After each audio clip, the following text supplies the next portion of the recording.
Aujourd'hui, je vous propose 3 astuces pour booster votre productivité avec Figma. La première, ça va être pour renommer un groupe de calques sélectionnés et pas juste les calques un par un. Seconde astuce, ça va être pour naviguer dans les calques grâce à 2 raccourcis clavier.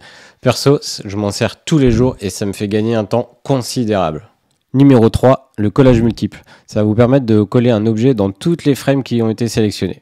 Et ça fait aussi gagner énormément de temps. Allez, on voit ça tout de suite. Alors la première astuce qu'on va voir, ça va être pour renommer plusieurs frames d'un coup. Donc ici, on voit que j'ai 4 frames donc, qui représentent des cartes. Je vais toutes les sélectionner. Je vais faire le raccourci Command R ou Ctrl R si vous êtes sur Windows. Et donc ici, je vais toutes les renommer cartes. Je fais Rename. Donc là, on voit que tous mes calques, toutes mes frames se sont renommés. Donc je vais annuler. Je vais recommencer l'opération. Et là, on se dit, je voudrais garder les numéros. Donc 54, 53, 52 et 51 des frames. Alors, du coup, ici, je vais taper frame. Et donc, le caractère frame, je vais remplacer par card. Ce qui me fait que ça va me permettre de garder ici, comme on peut le voir dans la preview, tous mes numéros. Donc, si je fais rename, on voit que ça a bien fonctionné. Maintenant, je me dis, en fait, je voudrais classer du plus petit au plus grand en commençant par 1. Donc, je vais annuler. Ici, alors, je vais toutes les renommer. Card, je vais mettre un espace. Ici, j'ai plusieurs champs. Donc, j'ai current name, number, ascendant ou descendant. Et là, on voit bien que du coup, si je choisis celui-là, ici, ça va être 01, 02, 03, 04. Si par exemple je voulais éviter d'avoir le 0, si je voulais un seul chiffre, ici j'enlève un des deux n, et donc on voit bien que ça fonctionne. Et après on a d'autres astuces, current name, ça me permettrait de récupérer ici automatiquement donc le nom actuel. Donc ça c'est une petite astuce qui peut faire gagner quand même pas mal de temps si on a plusieurs calques à renommer. Voilà, on peut le faire dynamiquement et de façon très très simple. On va avoir une deuxième astuce, ça va être 2 raccourcis clavier qui vont permettre en fait de naviguer dans les calques. On va avoir un premier qui va permettre de descendre aux enfants du calque sélectionné et un autre qui va permettre de remonter aux parents. Alors en fait, si je suis sur un groupe de calques par exemple, j'appuie sur Entrée, je vais pouvoir descendre à chaque fois d'enfant en enfant. Et si j'appuie sur Shift Entrée, je vais pouvoir remonter. Donc par exemple ici, sur cette carte là, si j'appuie sur Entrée, on voit que ça me sélectionne tout de suite tous les enfants. Et si je continue, voilà, je descends à chaque fois et je vais sélectionner à chaque fois les enfants. Si je fais Shift Entrée, ici je vais pouvoir remonter dans le calque. Alors on va voir comment ça peut faire gagner énormément de temps. Moi c'est quelque chose dont je me sers tous les jours. Par exemple que je veuille changer la couleur du texte des labels, des tags, pardon,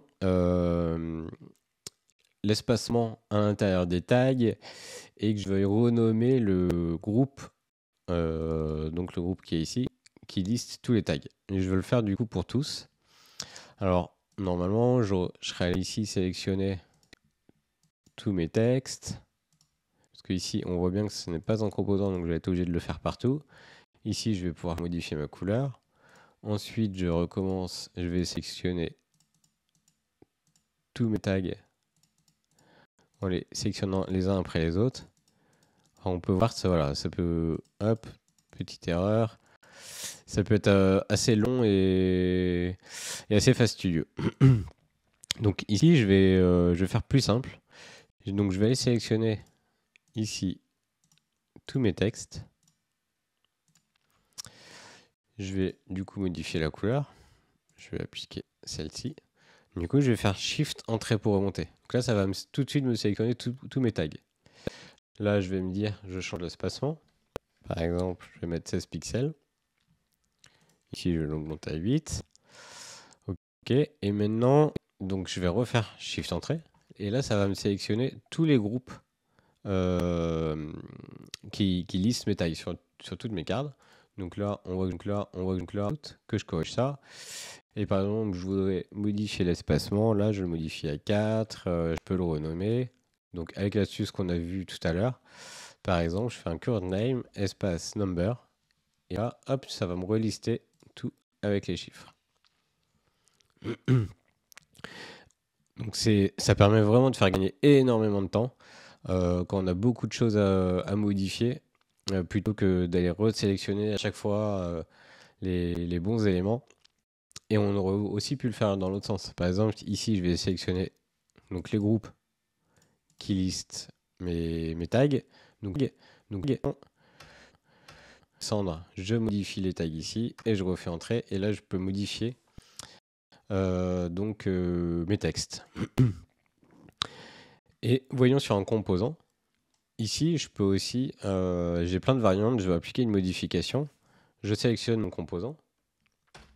Je fais entrer. Et là, ça va directement, du coup, tous me sélectionner. Et si, par exemple, je veux modifier le border, je le modifie d'un coup comme ça. Donc, c'est vraiment quelque chose de super, super utile et qui peut vraiment faire gagner un temps de fou. Alors, troisième astuce qu'on va voir, ça va être le collage multiple. Par exemple, j'ai un élément que je veux coller d'un coup dans plein de frames différentes. On peut le faire très simplement. Faut juste vraiment connaître cette petite astuce. Par exemple, ici, si on revient sur mes boutons, j'ai mon icône et en fait, je voudrais coller mon icône sur tout mon icône, sur tout mon icône. Je peux la copier. Là, j'irai la coller à chaque fois. Voilà, ce qui peut être un petit peu long. Il y a une petite astuce toute simple. Au fait, du coup, je vais, comme on a vu sur l'astuce précédente, je vais aller sélectionner d'un coup toutes mes variantes. Et là, je fais juste un pomme V. Et ça me colle sur toutes mes frames, le même élément. Et après, juste avec la flèche directionnelle du clavier, je redéplace dans mon auto layout. Et donc voilà, j'ai tous mes boutons, toutes mes icônes, pardon, inclus dans mon bouton en un coup. Et ça, on peut le faire vraiment pour tout et n'importe quoi. Par exemple, ici, je vais coller mon bouton.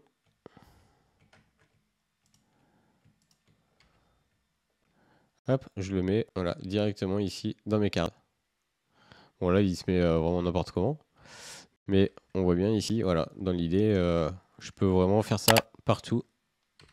Donc c'est vraiment une toute petite astuce, vraiment toute simple, mais hyper